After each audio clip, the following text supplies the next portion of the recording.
आइए आज हम अध्याय 3 के अंतर्गत चतुर्भुजों को समझना शुरू करते हैं। जो अभी हम लोगों ने कुछ समय पहले पढ़ा था चतुर्भुज, और 3 चतुर्भुज पढ़े थे। समांतर चतुर्भुज और पतंग, और एक पढ़ा था समलंब चतुर्भुज। अब उन्हीं में से सब जोड़ के एक बार हम इसका रिवीजन कर लेते हैं, फिर आगे चलेंगे। तो जो चतुर्भुजों के प्रकार में मुख्य ये होता है समांतर चतुर्भुज। समांतर चतुर्भुज कैसा होता है कि एक ऐसा चतुर्भुज जिसमें सम्मुख भुजाओं का प्रत्येक युग्म समांतर होता है। सम्मुख भुजाएं का जैसे एक ये चतुर्भुज ले लीजिए, ए बी सी डी, इसमें ये सम्मुख हो गया इसके, ये सम्मुख होगा इसमें। प्रत्येक युग्म यानी ये युग्म एक हुआ, ये दूसरा युग्म, दोनों युग्म बराबर हो गए, तो ऐसे चतुर्भुज को हम बोलेंगे समांतर चतुर्भुज। इसके गुण कैसे पहचानेंगे? तो इसके कुछ गुण होते हैं। सम्मुख भुजाएं बराबर होती, देखिए इस भुजा के सामने ये भुजा समांतर बराबर है, और ए बी बराबर है डी सी के, यानी कि ये आमने सामने की ये दोनों भुजाएं बराबर। दूसरा क्या कह रहा है, इनमें सम्मुख कोण बराबर। सम्मुख कोण मानी कोण ए के सामने सम्मुख होगा कोण सी, ये बराबर होंगे, और कोण बी के सम्मुख हो जाएगा कोण सी, ये दोनों बराबर होंगे। ये इसकी विशेषता है, ये गुण है। और विकर्ण एक दूसरे को समद्विभाजित करते हैं। विकर्ण कौन से कहलाते हैं? ये ए से सी तक मिला दिया और बी से डी तक, तो जो इधर का विकर्ण जाएगा इसको दो भागों में बांटेगा, और इधर वाला विकर्ण इधर वाले विकर्ण को दो भागों में बांट देता है। इस तरह हम ये पहचान सकते हैं कि ये हमारा समांतर चतुर्भुज है, और इसके ये गुण होते हैं। दूसरा क्या होता है? समचतुर्भुज। समचतुर्भुज क्या होता है कि ऐसा चतुर्भुज जिसकी सभी भुजाओं की माप बराबर हो, मतलब ये भुजाएं सब बराबर माप की होनी चाहिए, और इसमें कोण का बहुत ज्यादा महत्व नहीं दिखाया है। तो इसमें देखिए सभी भुजाएं बराबर, यानी कि ये भुजा दूसरी की दूसरी, तीसरी की तीसरी, चौथी की, यानी आपस में सारी भुजाएं बराबर होती हैं। अब इसको पहचानने का क्या तरीका, गुण क्या है? समांतर चतुर्भुज के सभी गुण होते हैं, मतलब समांतर चतुर्भुज के जो भी गुण होते हैं वो सभी इसमें होंगे। कौन कौन से? कि सम्मुख भुजाएं बराबर होंगी, तो ये भुजाएं इसके, ये इसके बराबर हो गई, ये भी ठीक है। विकर्ण परस्पर लंब होते हैं। विकर्ण का मतलब होता है ये इधर गया और ये इधर गया, ये आपस में 90 डिग्री पर काटते हैं। ये भी 90, ये भी 90, ये भी 90 और ये भी 90, ये परस्पर लंब होते हैं। मतलब होता है सारे के सारे जब कटेंगे तो 90 डिग्री का बनाएगा, तो ये ऐसा चतुर्भुज कहलाएगा समचतुर्भुज।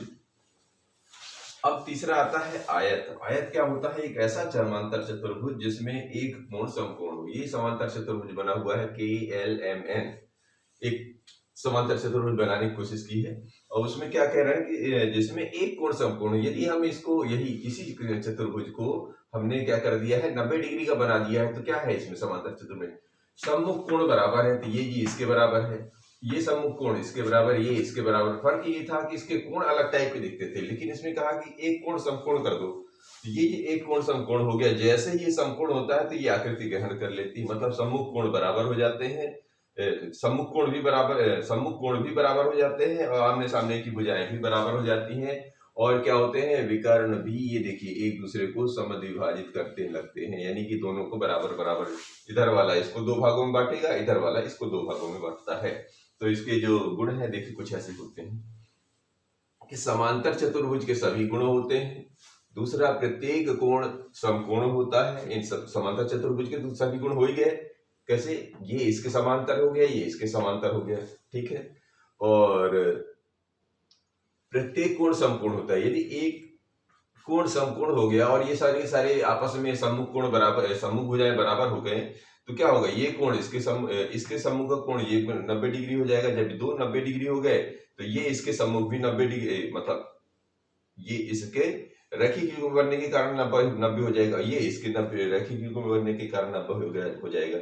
इस प्रकार हम देखेंगे कि ये सारे के सारे कोण समकोण हो जाते हैं, और विकर्ण बराबर माप के होते हैं। जब हम इसको ऐसा काटेंगे तो ये जितने भी विकर्ण होंगे, ये जितना नाप इधर का होगा उतना ही नाप इधर का भी होगा। इस तरह हम ये देखते हैं कि ये हमारा ऐसे चतुर्भुज को हम आयत कहते हैं।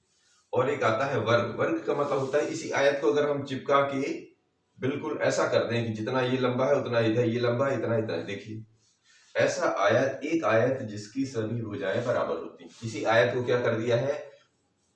कुछ नहीं किया, जो भुजाएं सम्मुख भुजाएं बराबर थी, अब की बार क्या है? सारी भुजाएं बराबर हो गई। तो ए बी सी डी लिया है, जिसमें ए बी इसके बराबर है, ये इसके बराबर है, यानी सारी भुजाएं बराबर हो गई। तो इसमें हुआ हो क्या रहा, आप सब ध्यान से देख सकते हैं कि जितने अभी हमने इनको पढ़ा है, कौन सा, एक समांतर चतुर्भुज, ये समचतुर्भुज, ये और आयत, ये इसके सारे के सारे गुण जितने भी इन सब में होते हैं वो सारे के सारे आपको वर्ग में मिल जाएंगे। तो ऐसा चतुर्भुज कहलाएगा वर्ग। अब कैसे, देखिए सम्मुख कोण, सम्मुख भुजाएं बराबर है तो ये सम्मुख कोण भी बराबर है इसमें, और विकर्ण भी बराबर है, और विकर्ण एक दूसरे को समद्विभाजित भी करते हैं, और ये 90 डिग्री भी बन रहे हैं सब। इस तरह ये हम देख सकते हैं कि साइन ऊपर जो तीनों हमारी चतुर्भुज आए थे, समांतर चतुर्भुज, समचतुर्भुज और आयत, इन सारे के सारे के जो इनमें गुण पाए गए हैं वो सारे के सारे वर्ग में पाए गए हैं।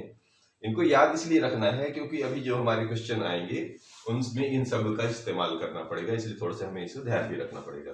और फिर आता है एक ये पतंग चतुर्भुज। पतंग में क्या होता है, ऐसा चतुर्भुज जिसमें दो आसन्न भुजाओं के युग्म बराबर होते हैं। आसन्न भुजाएं कौन सी होंगी, ये एक आसन्न भुजा, ये जैसे ये ए है, इधर वाली ये एक आसन्न भुजा कहलाई और एक आसन्न भुजा ये कहलाई। मतलब एक किसी कोने से दो भुजाएं जुड़ी होगी तो उसे कहेंगे आसन्न भुजा। इसी तरह एक इस कोण से ये दो भुजाएं जुड़ी हैं तो ये दोनों कहलाएंगी आसन्न भुजाएं।